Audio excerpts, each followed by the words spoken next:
Meus irmãos, se nós tivéssemos algo muito importante para fazer, quem que nós chamaríamos para nos ajudar? Que tipo de pessoas nós chamaríamos? E será que nós mesmos poderíamos fazer parte de um grupo de pessoas íntegras para desempenhar alguma importante tarefa? É difícil de nós encontrarmos pessoas íntegras, mas será que nós seríamos essas pessoas? Será que nós encontraríamos neste mundo pessoas boas para fazer algo de bom? Vamos ver esta e outras questões aqui no Evangelho de Jesus Cristo, segundo Mateus, no capítulo 10, a partir do 1º verso, onde a Santa Palavra nos diz o seguinte: E chamando os seus 12 discípulos, deu-lhes autoridade sobre os espíritos imundos, para os expulsarem e para curarem todo tipo de doenças e enfermidades. Estes são os nomes dos 12 apóstolos. O primeiro, Simão, chamado Pedro, e André, seu irmão, Tiago, filho de Zebedeu, e João, seu irmão, Filipe e Bartolomeu, Tomé e Mateus, o cobrador de impostos, Tiago, filho de Alfeu, e Lebeu, apelidado Tadeu, Simão, o Zelote, e Judas Iscariotes, aquele que depois traiu Jesus. Até aqui, meus irmãos. Vamos mais uma vez em oração ao Senhor. Deus, nosso Pai, nós pedimos nesse momento por misericórdia e pela iluminação do Teu Santo Espírito. Ajuda-nos, Senhor, a compreendermos as importantes lições que podemos aprender do texto. Ilumina nossa mente, ilumina os nossos corações. Tem misericórdia das minhas debilidades e não permita que eu venha atrapalhar a exposição da Tua palavra. Senhor, é a Tua igreja que precisa ouvir, é a Tua palavra que precisa ser proclamada, e é no poder do Teu Santo Espírito que nós nos movemos. Glorifica o nome do Teu Filho em nosso meio. É o que nós te pedimos no nome santo de Cristo Jesus. Amém. Senhores, na semana passada nós vimos que o trabalho de Jesus, ele é incansável, que ele é cheio de compaixão, e vimos qual o motivo dessa compaixão.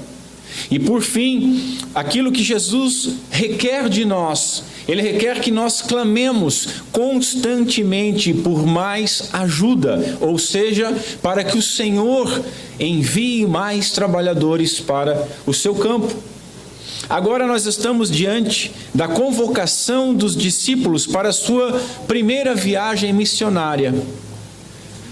Um erro que é comum a todos os pregadores, e nós devemos evitar, consiste em apresentar figuras bíblicas e depois dizer para a comunidade assim: sejam isso, façam isso, imitem isso. Como se essas pessoas fossem modelos a serem imitados. Nós devemos ser imitadores do nosso Senhor Jesus Cristo e não de homens. Nós não viemos à igreja para aprendermos a ser destemidos igual ao rei Davi. Não viemos à igreja para aprendermos a ser amorosos igual João. Nós viemos à igreja para sermos moldados pelo Espírito Santo de Deus, a imagem do Filho, restaurar a imagem em nós. Nós devemos ser, então, imitadores do Senhor. E eu digo isso porque eu não desejo que nenhum de nós sejamos Pedros ou Tiagos, mas eu pretendo ilustrar a nossa dependência da graça divina, mostrando e apresentando o exemplo da vida destes homens, dos apóstolos. Então lembre, eu não estou dizendo para vocês serem os apóstolos, mas eu estou querendo apresentar,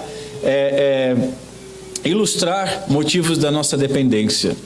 Portanto, hoje nós veremos que toda autoridade, ela tem apenas um doador. Veremos também que aqueles que querem servir ao Senhor, eles devem estar perto dele, porque é Ele quem modifica a nossa vida, nos transformando de profanos em santos, e usando pessoas desconhecidas para fazer grandes obras. Por fim, após vermos brevemente a vida dos apóstolos, nós veremos que Deus ele é soberano sobre todas as circunstâncias e que o melhor grupo de pessoas ainda é constituído de homens falhos. Expor uma listagem pode parecer um pouco desanimador.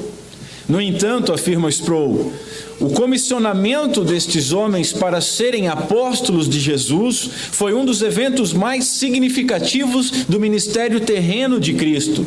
Assim, nós fazemos bem em estudá-lo e aplicá-lo à nossa vida.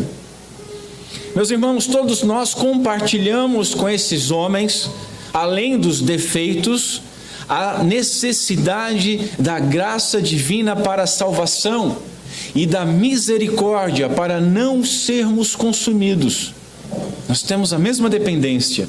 Temos ainda em comum o mesmo Deus que esses homens tiveram, o Todo-Poderoso Salvador. Foi a graça que transformou 12 pecadores miseráveis em alicerces da igreja. Foi a graça que fez apóstolos, aqueles que anteriormente eram ladrões, eram blasfemos, assassinos, orgulhosos, inconstantes, incrédulos, violentos, irritadiços e zombadores. E é somente a graça que pode fazer-nos aceitáveis a Deus por meio do sangue de Jesus. E que essa graça nos leve hoje ao autoexame e ao arrependimento, e que Deus nos ajude. Irmãos, eu tenho dito constantemente que Mateus não escreve de maneira cronológica. Então, assim sendo, num determinado momento, após realizar uma série de milagres, Jesus envia os seus discípulos como apóstolos e profere então o seu segundo grande discurso narrado por Mateus. Esse é o contexto, simplesmente isso. Assim passemos direto para as lições que nós podemos extrair desta solene convocação, e são muitas. A primeira coisa que nós devemos perceber é que o Senhor experimenta os seus discípulos. Semana passada eu afirmei que o exemplo é o melhor método para ensinar. Mas, irmãos, depois do exemplo e evidentemente da teoria, é praticando que nós aprendemos a fazer as coisas. Jesus, ele testou esses homens não porque o Senhor precisasse conhecer eles, mas para que esses homens mesmos se conhecessem e dependessem mais do Senhor. E é a mesma coisa que acontece conosco. Exatamente por conta disso, esses homens foram experimentados para a sua instrução, para o seu entendimento, para verem que não estavam ainda devidamente preparados. Portanto, Jesus estabelece aqui um método e um padrão para a igreja. Mais à frente, Paulo, instruindo sobre o estabelecimento de diáconos na igreja, ele escreve o seguinte: também estes sejam primeiro provados, depois sirvam, se forem irrepreensíveis. Sendo isso verdadeiro para um diácono, imaginem para um apóstolo. Notemos também a autoridade de Jesus. Mateus, ele escreveu o evangelho do rei. Jesus tem autoridade de rei. Cristo, ele não tem poder apenas para enviar, mas para enviar com autoridade, pois toda autoridade legítima deriva de Jesus Cristo. Todo poder foi dado a ele sem limites, e os poderes subordinados são também ordenados por ele. Ninguém possui autoridade em si mesmo. Ela é sempre delegada por alguém, desde o presidente da República até um zelador de uma escola. Alguém delegou essa autoridade. Porque o único ser que tem autoridade inerente, intrínseca e absoluta é o próprio Deus. E não é por acaso que a palavra autoridade tem autor no meio da palavra. Deus é o autor de tudo que há. E observamos que a singularidade de Jesus é vista aqui, porque nós encontramos nas Escrituras outros homens que fizeram milagres, grandes sinais, mas nenhum homem jamais concedeu poder aos outros para que os outros pudessem fazer alguma coisa, e Jesus concedeu. Observamos que eles foram enviados sem nenhuma vantagem externa. Eles apenas tinham autoridade para os sinais, e esses sinais comprovavam o seu chamamento por Jesus. Eles não foram com ouro nem com prata. E a gente vai ver isso mais à frente, quando Jesus vai os instruindo. Eles não possuíam nada que os recomendasse. Eles não tinham posses, eles não tinham riquezas, eles não tinham diplomas, nem famílias nobres, nem cargos, nem títulos. Hoje as pessoas precisam de título para qualquer coisa. Foi dada autoridade a esses homens para curarem todo tipo de doenças e enfermidades. Devemos notar que esse "para" expressa os resultados dessa autoridade conferida. Foi dada autoridade para curar e eles podiam curar, e eles curaram. Em nome de Jesus, os apóstolos podiam realizar os mesmos sinais que Cristo realizava. Notemos bem a expressão "todas", pois foi dado poder sobre todas as enfermidades, ou seja, não havia doença que pudesse resistir ao poder curador do nosso Senhor Jesus Cristo. E isso também foi verdadeiro com os apóstolos. Vemos que a aflição física era grande, mas a espiritual era maior. E por isso foi dado para esses homens também autoridade sobre todo espírito imundo para os expulsarem. Notemos de novo o "para", expressando o resultado do poder conferido. E notemos o seguinte: para os expulsarem, não para ficarem conversando e fazendo aquelas entrevistas com vampiros que nós vemos hoje em dia, mas para expulsar. Essa sujeição dos demônios é a confirmação de que o Senhor havia dado autoridade aos apóstolos em seu nome. Quando eles falavam em nome de Jesus. Muito bem, mas o que significa um apóstolo?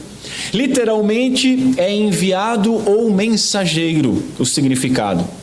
Mas por ser um termo que não tem uma definição técnica no histórico literário, ele acaba tendo vários sentidos conforme ele vai sendo usado no Novo Testamento. Paulo, por exemplo, ele usa apóstolos como sinônimo de missionários e de representantes. Os irmãos sabem quem foi o primeiro apóstolo? Sabem dizer quem foi o primeiro apóstolo? O primeiro apóstolo, o apóstolo supremo da igreja cristã, é o próprio Jesus Cristo. Pois o nosso Senhor, ele foi enviado pelo Pai ao mundo. Notemos que, ao se referir a Cristo, o autor de Hebreus diz que ele é o apóstolo e sumo sacerdote que nós confessamos. Hebreus 3:1. Jesus afirmou: eu não tenho falado por mim mesmo, mas o Pai que me enviou, esse me tem prescrito o que dizer e o que anunciar. João 12, mais à frente ele diz: toda autoridade me foi dada no céu e na terra. Prerrogativas de um representante enviado com autoridade. Jesus é o nosso primeiro apóstolo. Devemos compreender a enorme diferença que há entre um discípulo de Jesus e um apóstolo enviado por ele. Todos nós, meus irmãos, fomos chamados ao discipulado. Todos nós devemos ser discípulos de Jesus. Por definição, o apóstolo é alguém enviado por um indivíduo poderoso, recebendo dele autoridade. Pois bem, como consequência, a pessoa enviada carrega a mesma autoridade daquele que enviou, e as ordens desta pessoa devem ser obedecidas como se viessem do próprio emissor. Aqui, nenhum discípulo tem essa autoridade, somente os apóstolos que foram enviados. Nós não possuímos esse poder, não foi nos dado, mas nós temos uma semelhança. sendo discípulos com os apóstolos, ambos fomos chamados pelo nosso Senhor. Marcos e Lucas, eles nos revelam que o Senhor, após passar uma noite toda em oração, escolheu para si 12 homens para ser apóstolos. Ou seja, isso foi anterior ao Sermão do Monte. Mateus, ele usa o termo apóstolos aqui pela primeira e única vez no seu evangelho.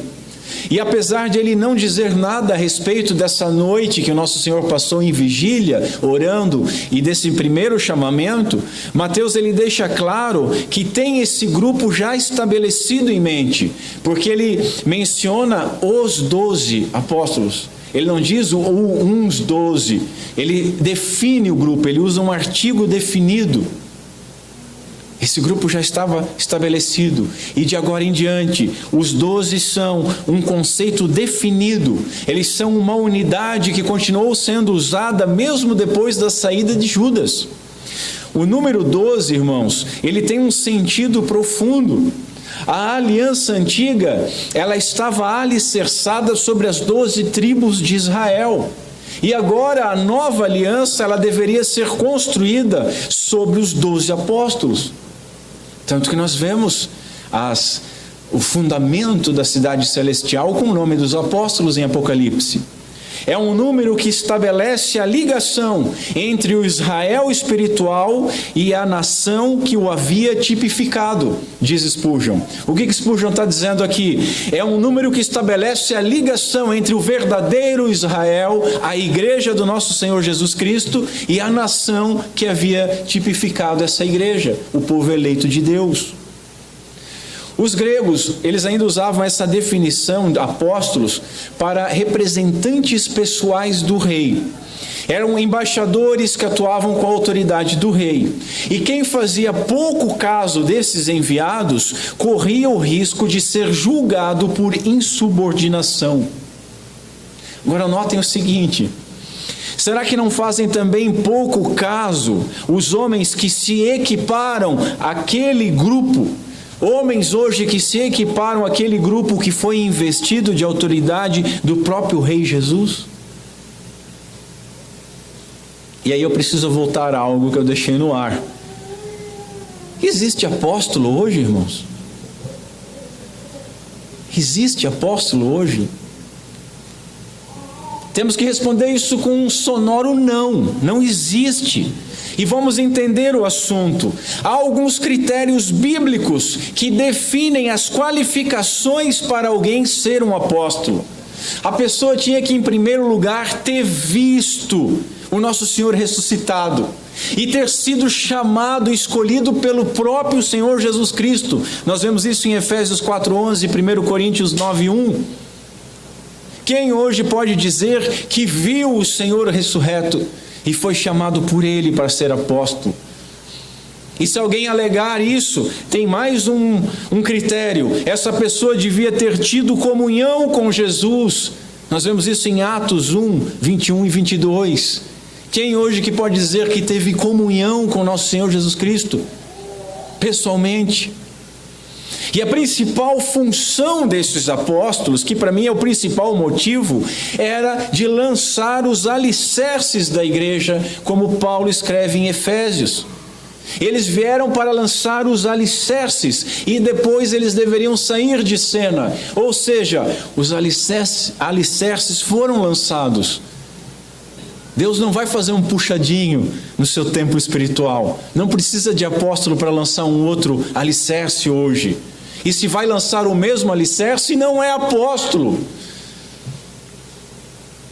Boyer, que é um teólogo e pastor pentecostal, ele afirma que é impossível alguém ver a Jesus Cristo hoje no sentido do evento registrado em 1 Coríntios 15, onde nós lemos o seguinte, Paulo falando: por último, apareceu também a mim, como se eu tivesse nascido fora de tempo.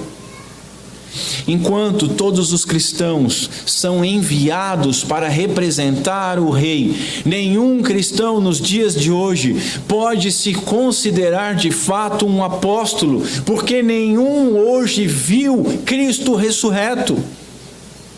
E finalmente, reforço isso, não resta nenhum alicerce a ser lançado hoje. Hoje o que se lança é somente ventos de doutrinas, heresias e blasfêmias.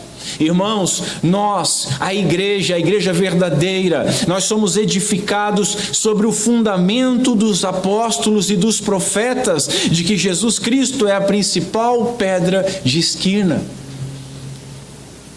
Efésios 2:20. Pois ninguém pode lançar outro alicerce além daquele que já foi posto, isto é, Jesus Cristo, 1 Coríntios 3. Notemos uma razão de grande alegria, apesar de haver a tristeza de nós vermos alguns homens se aventurarem com títulos que não lhe pertencem, nós temos uma grande alegria, porque como Pedro escreveu, isso vale para nós. Embora nunca o tenham visto, vocês o amam.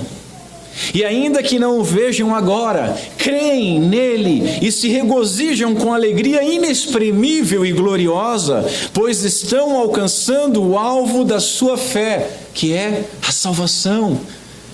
1 Pedro 1:8 e 9. Diante de tão doce graça que nos alcançou, diante de tão grande salvação, diante de tão grande honra, por que alguns insistem em sobrepujar os demais com títulos que não lhes pertencem, com autoridade que não foi delegada para eles e com poder que não foi conferido? Que tristeza! E o mais triste ainda é ver pessoas defendendo e indo atrás. Depois nós devemos observar que parte da preparação de todo servo do Senhor, ela envolve estar perto dele. Um puritano escreveu que Cristo será santificado naqueles que se aproximam dele. Ninguém que não possua comunhão com o Senhor pode servi-lo adequadamente, meus irmãos. E se aqueles que servem devem estar perto dele, nós afirmamos com tristeza que muitos trabalhadores na obra do Senhor não possuem esse requisito. Trabalham, mas não têm comunhão com o Senhor. Alguns nem chamados por ele foram. Outros, ocupados com agendas ministeriais ou outros compromissos, mantêm-se longe do Senhor. E homens assim, eles podem ser até utilizados para a glória de Deus, mas não estão servindo adequadamente.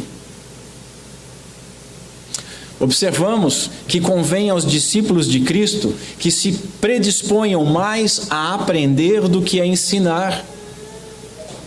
Jesus ensinou esses homens de 3 formas: com o seu exemplo, com a pregação pública e com o ensino privado. E dessas 3 formas, na nossa realidade, nós temos 2, que é a pregação e o estudo da Escritura, a leitura da Palavra de Deus. E são 2 meios de graça, conforme os nossos catecismos. E por esse meio de graça, nós aprendemos com a vida e a obra do nosso Senhor. Sendo assim, irmãos, nós devemos nos esforçar para termos oportunidades de sermos ensinados. E nós temos aqui na igreja a escola teológica. E quão vazia ela se encontra. Quem ensina precisa aprender. Quem dá precisa antes receber. E sendo nós todos chamados a ensinar, é obrigação aprender. Matthew Henry, um puritano, diz o seguinte: dar autoridade de ensinar a homens que não têm capacidade para isso não é nada mais do que uma zombaria a Deus e à igreja. Encontramos ainda na Bíblia santos desconhecidos e réprobos identificados pelo nome. Nós temos informações bíblicas sobre a metade desses apóstolos. A outra metade é composta por quase desconhecidos. Nós não sabemos nem da sua atividade apostólica, tampouco o fim que tiveram. O que sabemos de muitos desses é só pela tradição, por livros extrabíblicos. Mas vamos aprender um pouco com cada um destes homens, conforme a Bíblia ensina. Pedro, ele é sempre listado como o primeiro, o que significa que ele não significa, aliás, que ele seja o mais importante, não é isso. Mas é provável que essa palavra, primeiro, ela tivesse um sentido de primus inter pares, ou seja, o primeiro entre pares. A mesma forma como dentro de um presbitério, né? Há o presbítero docente que vai ensinar, mas ele é um igual entre pares aos regentes. Ele tem o mesmo poder de voto. Pedro e seu irmão André eram pescadores, e nós notamos pela palavra de Deus que os seus pontos fortes eram também os seus principais defeitos. Ele era impulsivo e intenso, ele falava sem pensar e chegou até mesmo a repreender Jesus antes de negá-lo. Após o milagre da pesca maravilhosa, nós vemos Pedro aos pés de Jesus dizendo o seguinte: afasta-se de mim, Senhor, pois eu sou pecador. Meus irmãos, que o Senhor possa despertar em nós hoje essas duas características desta confissão nos nossos corações. A primeira, o temor a Deus, que é 3 vezes santo. E depois, a confissão de que nós somos pecadores.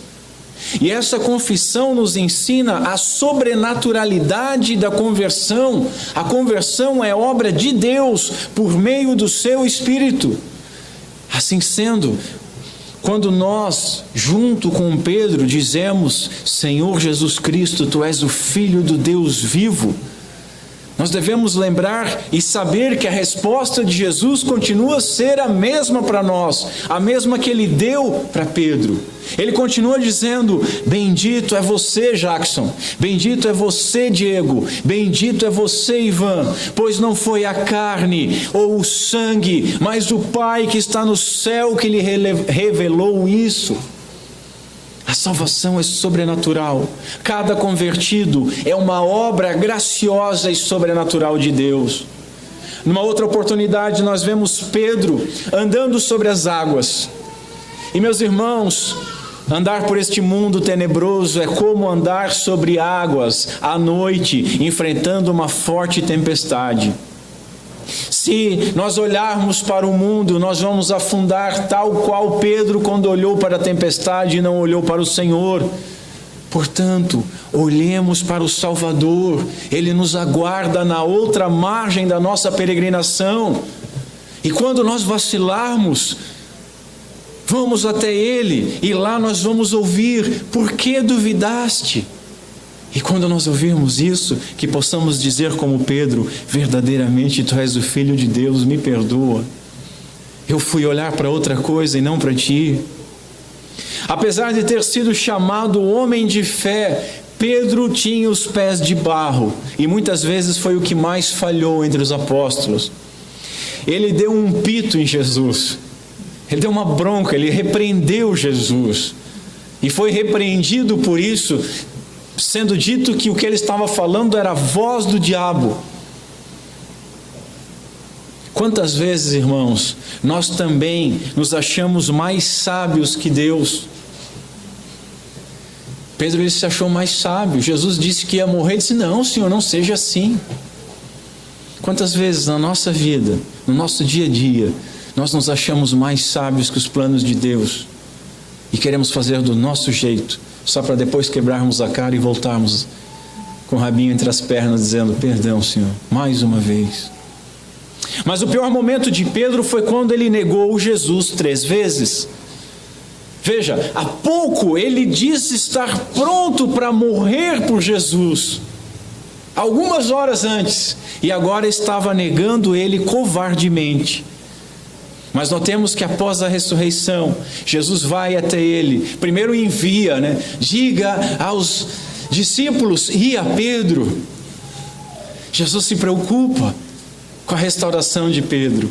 E depois nós vemos no Evangelho de João, Jesus perguntando 3 vezes para Pedro se ele o amava e restaurando ele.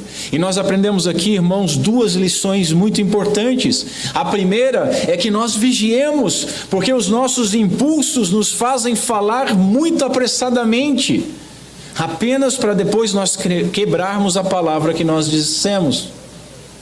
E depois, Devemos aprender que a misericórdia do Senhor, ela pode perdoar o mais vil pecado, e que ninguém está distante do perdão. E se não bastasse isso, que Cristo vai ao encontro dos quebrantados. Assim, olhando ainda para Pedro, que nós sejamos gratos, irmãos, porque é a misericórdia divina que nos impede de cortarmos a orelha dos nossos inimigos. A gente só não é pior porque Deus não permite. Depois vejamos André, irmão de Pedro. Um dia ele ouviu João Batista apontar para Cristo dizendo: eis o Cordeiro de Deus. Imediatamente ele foi atrás de Jesus e passou o dia com ele. Após esse encontro, ele vai até o seu irmão Pedro e diz o seguinte: nós encontramos o Messias, e leva Pedro ao Senhor. Em outra ocasião, junto com Filipe, ele levou ao Senhor uns peregrinos gregos que queriam ver a Cristo. Notemos, meus irmãos, que ele tinha o hábito de levar as pessoas até Jesus. Ele e seu irmão foram chamados para serem pescadores de homens e deixaram tudo para trás para seguir o Mestre. Aprendamos assim a buscar primeiro aquilo que é mais importante. E aprendamos também a levar os homens para esse ser maravilhoso, que é o que mais importa. Tiago provavelmente era irmão mais velho de João. Era tão explosivo quanto o irmão e foi chamado de filho do trovão. Ele foi o primeiro a receber a coroa do martírio, lá em Atos 12. Enquanto ele foi o primeiro a chegar no céu, diz um pastor, o seu irmão João foi o último a permanecer na terra. Devemos aprender com Tiago que o reino deve ter mais valor do que as nossas vidas e o nosso bem-estar.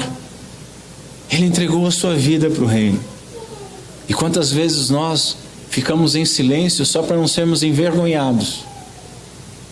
João foi o apóstolo que viveu mais tempo.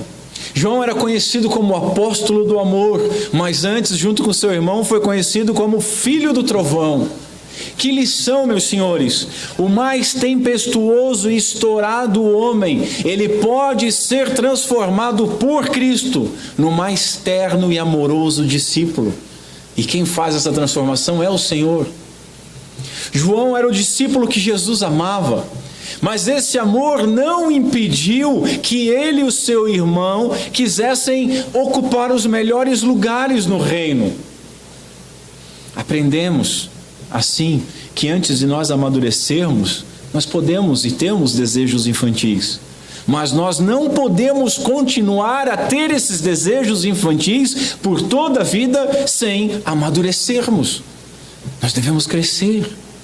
E aquele que pediu para sentar à direita de Cristo, ele nem ao menos se identificou pelo nome no evangelho que escreveu.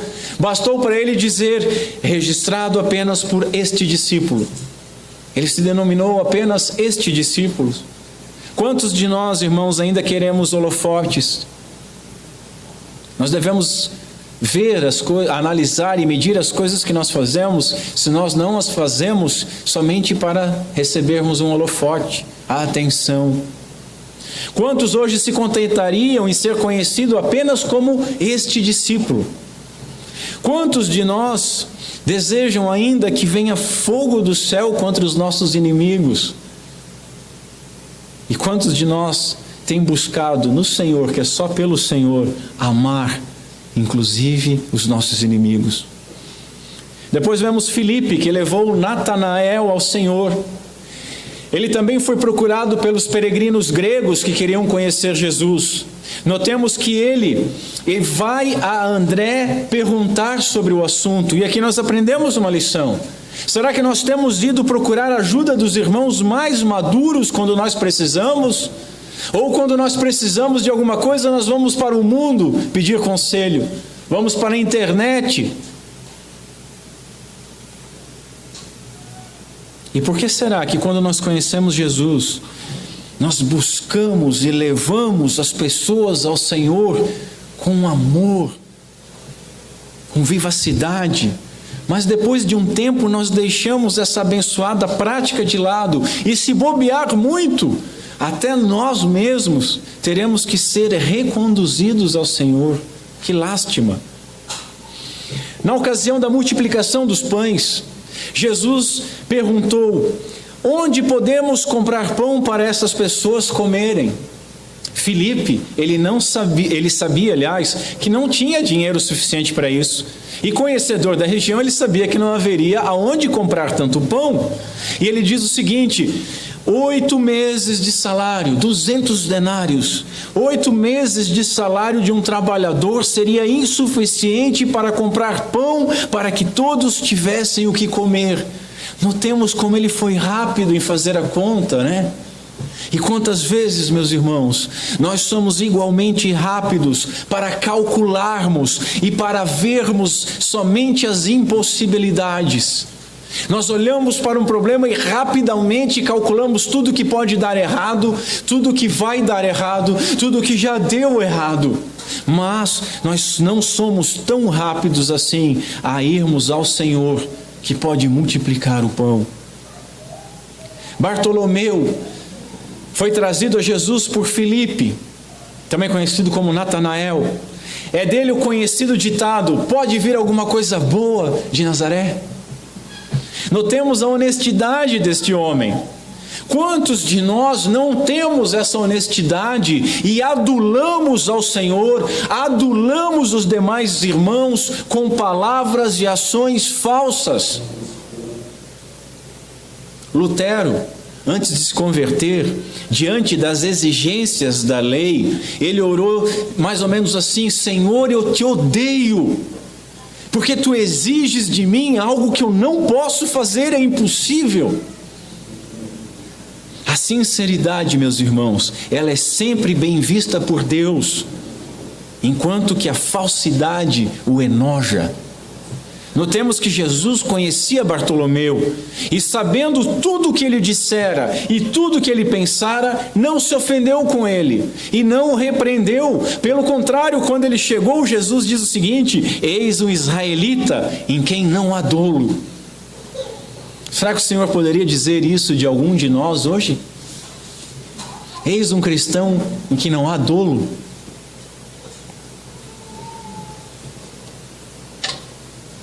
Está ficando quente?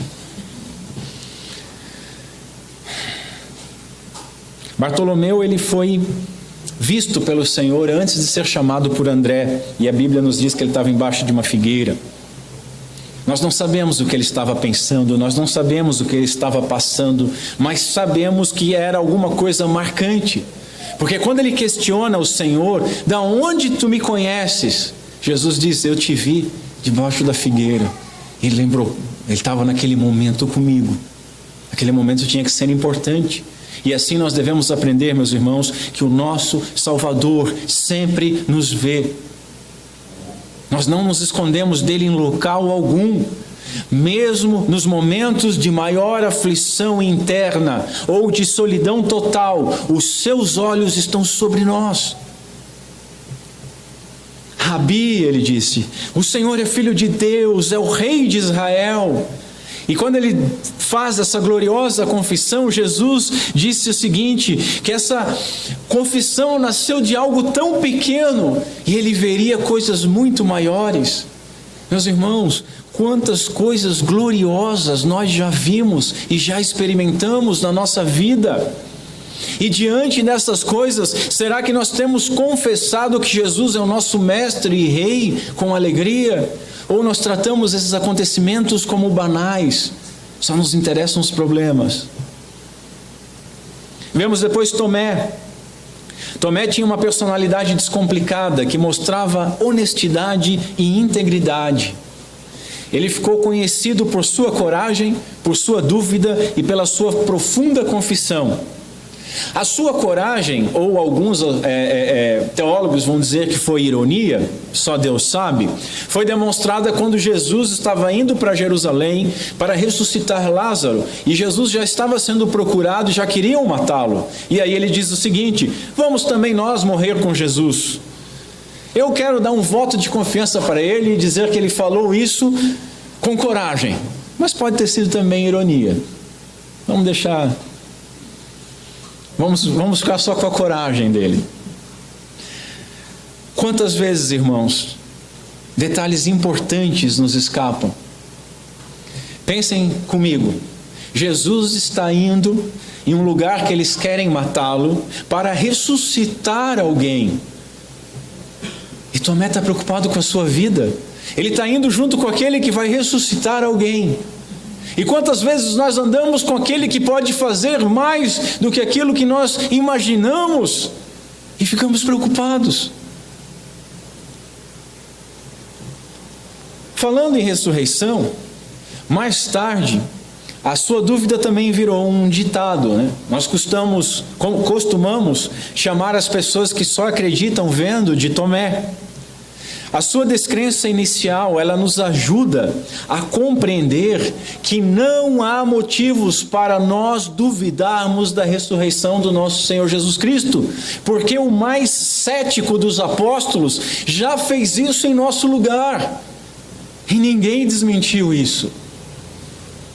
Quando Jesus fez com que Tomé tocasse em suas feridas, nós lemos aquela gloriosa declaração: meu Senhor e meu Deus. Que todos nós possamos ver o ressurreto e possamos adorar desta maneira, mas que lembremos da advertência de Jesus: porque você me viu, você creu. Benditos são aqueles que não viram e ainda assim creram. Meus irmãos, nós não podemos fazer os sinais ou maravilhas que Tomé provavelmente realizou, mas nós, segundo as palavras de Jesus Cristo, podemos ser benditos, podemos ser bem-aventurados. E que o Senhor desperte essa fé adormecida nos Tomés que estão no nosso meio. Com Mateus, nós vemos que a humildade, ela cai bem em todos, mas ela é melhor vista nos melhores. Eu copiei isso de algum lugar.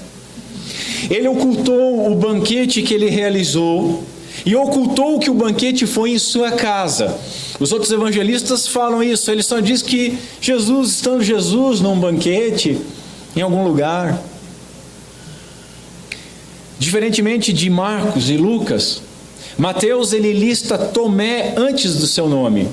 Marcos e Lucas colocam Mateus primeiro, porque dão mais importância para Mateus. Mas o próprio Mateus, ele entendeu que aquele apóstolo que havia duvidado da ressurreição merecia mais primazia do que ele. Assim, meus irmãos, nós fazemos muito bem quando nós damos honra para outros irmãos, principalmente os mais fracos na fé. Paulo escreve o seguinte: amem-se com amor fraternal e tenham prazer em honrar uns aos outros. Mas há mais uma prova sensacional da humildade de Mateus para nós meditarmos. Marcos e Lucas, novamente, eles não adjetivaram o seu nome, só colocaram Mateus. Ele, pelo contrário, fez questão de acrescentar Mateus, o publicano, ou Mateus, o cobrador de impostos. Mateus, ele jamais deixou de admirar-se de que um marginal social fosse escolhido para Jesus para este elevado ofício. Ele denomina-se publicano para mostrar que a graça divina superabundou ali mesmo onde o pecado já havia abundado, conforme Romanos 5. Nós nunca devemos esquecer, meus irmãos, de onde nós viemos. É isso que nós aprendemos com Mateus, o publicano. Nós nunca devemos esquecer de onde nós fomos retirados quando nós somos salvos. O Senhor, Ele levanta do pó o necessitado e ergue do lixo o pobre, segundo o Salmo 113. E é muito bom que nós lembremos disso constantemente, quem nós éramos e onde nós estávamos quando fomos chamados a sermos príncipes. Sobre Tiago, filho de Alfeu, nada mais é dito nas Escrituras. E sobre Lebeu ou Tadeu, o seu nome vem de uma raiz com um sentido próximo a amado. Talvez ele fosse chamado de Judas o amado, se Tadeu é o amado, né? Então, Judas o amado. Mas, mais tarde, a tradição deixou ele mais como Tadeu para diferenciá-lo do outro Judas. Eu não tenho muito a dizer destes homens, e mesmo assim eles nos ensinam alguma coisa. E o que eles ensinam para nós? Que o nome de muitos santos, assim como as obras de grandes homens, é conhecido apenas pelo Senhor. Muitos homens conhecidos por todos são identificados como pecadores, impenitentes e réprobos. Mas entre os apóstolos há alguns sobre os quais a Escritura não informa nada além do seu nome. E ainda assim eles foram servos fiéis a Cristo e a sua igreja. Assim, observe que nem todos os bons ministros de Deus são igualmente famosos. E os seus atos não são comemorados da mesma maneira. De tal maneira, irmãos, que nós não devemos ter a ambição de sermos mais conhecidos que os santos de Deus.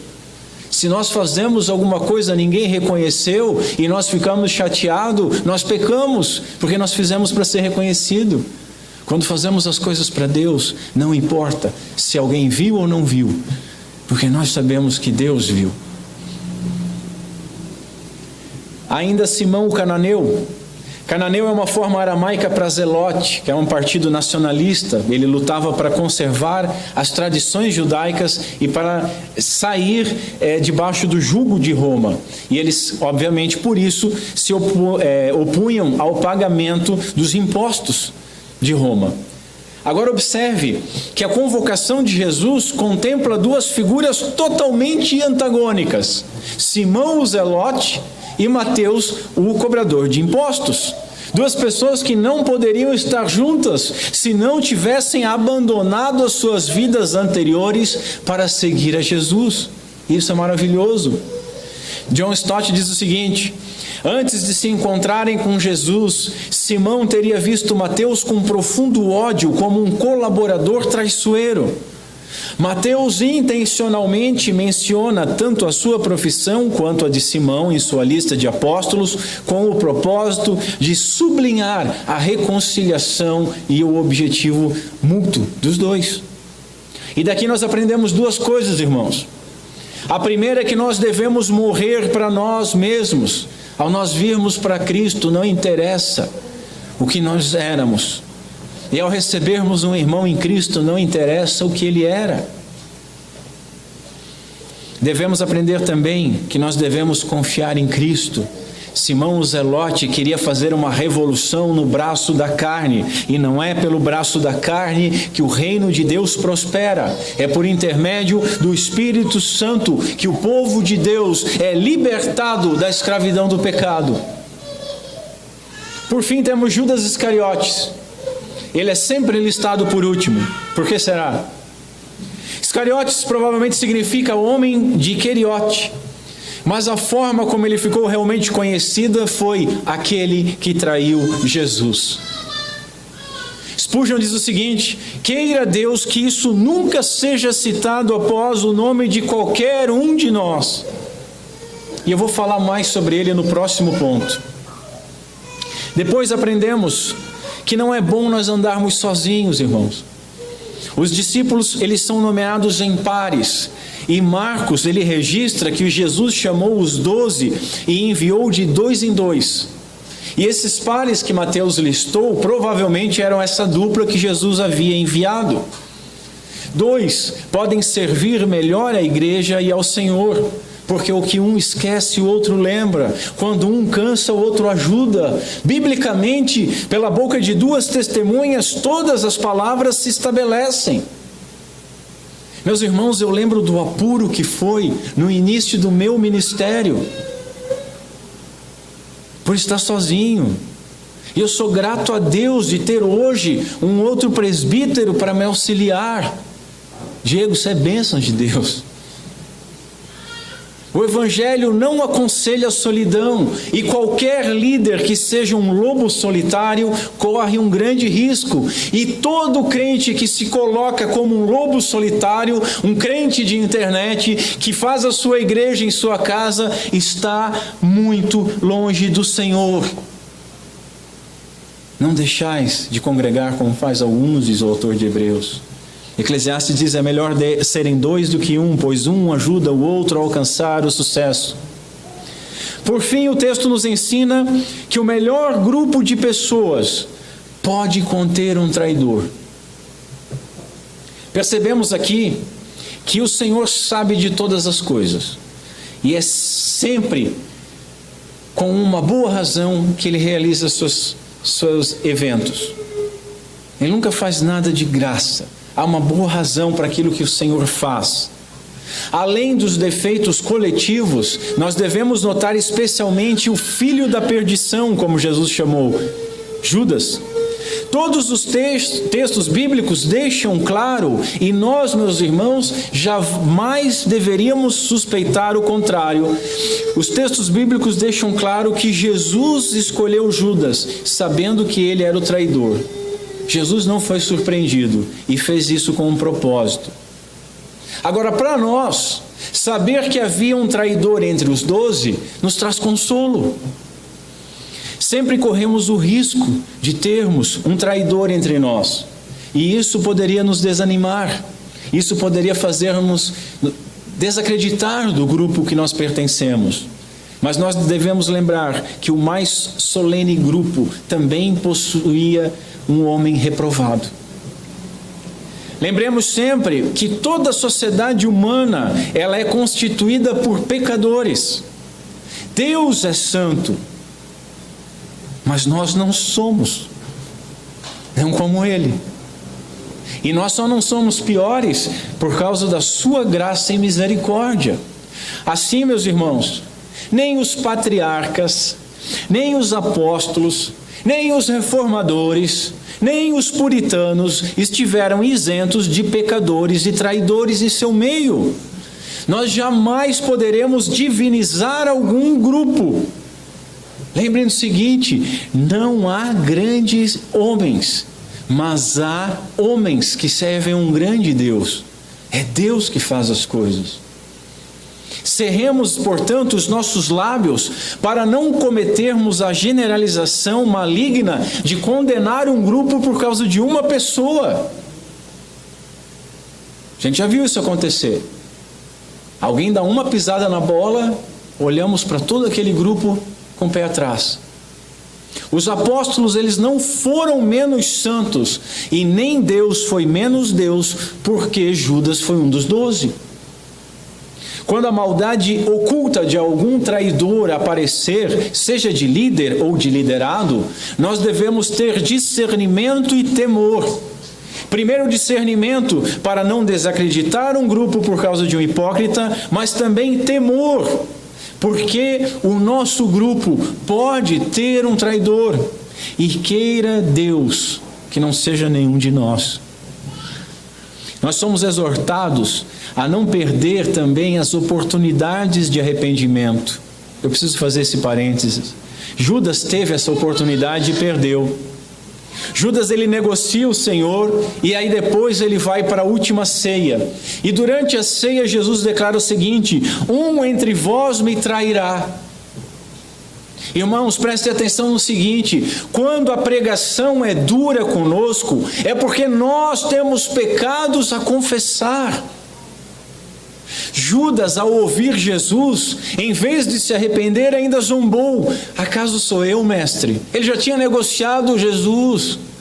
Acaso sou eu, mestre? Como que o descaramento pode cegar o indivíduo? Irmãos, não sejamos como Judas foi, incrivelmente hipócrita e falso. Se nós temos ouvidos para ouvir, ouçamos com alegria as repreensões da palavra de Deus e aproveitemos esses momentos para pedir perdão. Aprendemos ainda que líderes não são infalíveis.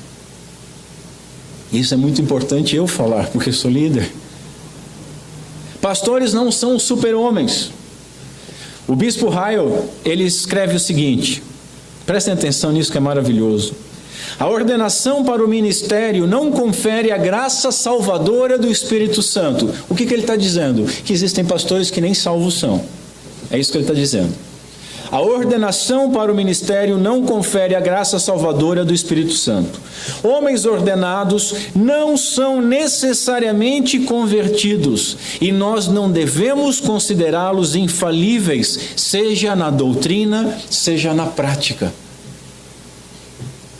O ensino de qualquer pastor deve ser testado por meio da palavra de Deus.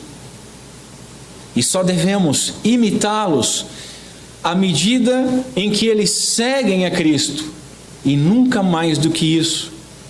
E acima de tudo, irmãos, nós devemos orar pelos líderes, para que eles não sejam sucessores de Judas, mas que sejam sucessores de Tiago e de João. Orem pelos presbíteros da igreja, orem por mim, orem pelos demais pastores. O bispo Raio ainda diz o seguinte: é coisa seríssima ser um ministro do Evangelho. Os ministros precisam de muita oração a seu favor. Irmãos, como nós vimos na última oportunidade, nós devemos pedir por mais trabalhadores, por mais pastores ao Pai. E agora nós aprendemos que devemos continuar pedindo por eles. Não basta pedir só para que eles venham, mas por eles, para que eles perseverem e sejam preservados pelo Senhor. Notemos algo importante ainda. Nada sugere que Judas Iscariotes tenha sido impedido de operar algum sinal junto com os apóstolos. Muitas pessoas hoje advogam que em algum determinado lugar aconteceu um milagre. E através disso eles querem autenticar toda a doutrina que é ensinada nesse lugar. Às vezes nem um milagre foi, na maioria das vezes. Mas o que adianta ser curado através da oração de Judas? Em oportunidade semelhante a esse envio, quando os 72 discípulos estão retornando, eles relataram com alegria para Jesus: Senhor, até os demônios nos obedecem pela sua autoridade. Cristo advertiu eles solenemente: não se alegrem porque os espíritos impuros lhe obedecem, mas alegrem-se porque os seus nomes estão registrados no céu. Essa possibilidade, irmãos, de um réprobo operar milagres foi revelada pelo próprio Senhor Jesus Cristo no Sermão do Monte. Nós vimos isso. Ele afirmou: no dia do juízo, muitos me dirão: Senhor, Senhor, não profetizamos em teu nome, e não expulsamos demônios em teu nome, e não realizamos muitos milagres em teu nome? E então eu responderei: nunca os conheci. Afastem-se de mim, vocês que desobedecem à lei. Portanto, meus irmãos, nós não devemos nos deixar enganar por sinais. Nós precisamos vigiar, porque toda a verdade vai ser gritada de cima dos telhados, e não haverá nenhum intruso na barca dos santos rumo à cidade celestial. E aproxima-se aquele grande dia, glorioso para alguns, os filhos de Deus, mas dia terrível para muitos, quando a sua máscara de hipocrisia será finalmente retirada. E é chavão dizer que naquele dia nós teremos muitas surpresas, mas o que nós não podemos nos surpreender é que haja traidores no meio das nossas igrejas hoje. Senhores, Jesus realizou a obra da salvação sozinho, mas o testemunho dessa salvação só poderia ser dado pelo seu povo, por aqueles que creram nele e foram salvos. O rei, ele precisa de embaixadores para levar a mensagem, e continua precisando desses embaixadores hoje. Isaías continua ecoando: a quem enviarei e quem há de ir por nós, diz o Senhor. Não basta orar por trabalhadores, não basta orar pelos trabalhadores, mas nós devemos também nos colocar à disposição para servir o Senhor. Meus irmãos, Jesus, e somente Jesus é quem pode usar vasos de barro como nós para revelar o seu poder glorioso, fazendo-nos vasos de honra, portadores do evangelho que nós proclamamos. E todos nós temos ordem de proclamar. Quero encerrar com uma frase do Hernandes Dias Lopes. Ele diz assim: Jesus chama as pessoas não por aquilo que elas são, mas por aquilo que elas virão a ser em suas mãos. Vamos ficar em pé. Que Deus Pai seja misericordioso conosco, por Cristo Jesus. Amém. Curva a sua cabeça comigo. Senhor Deus, nosso Pai, tem misericórdia de nós. Senhor, depois dessa odisseia, por alguns exemplos das vidas desses homens, nós podemos analisar as nossas fraquezas, os nossos defeitos. Perdoa-nos, Senhor, e tem misericórdia de nós. Guarda, Senhor, em nossos corações essas instruções. Todas elas foram simples, Senhor. Que nós possamos praticar e andar conforme aqueles que te conhecem andam.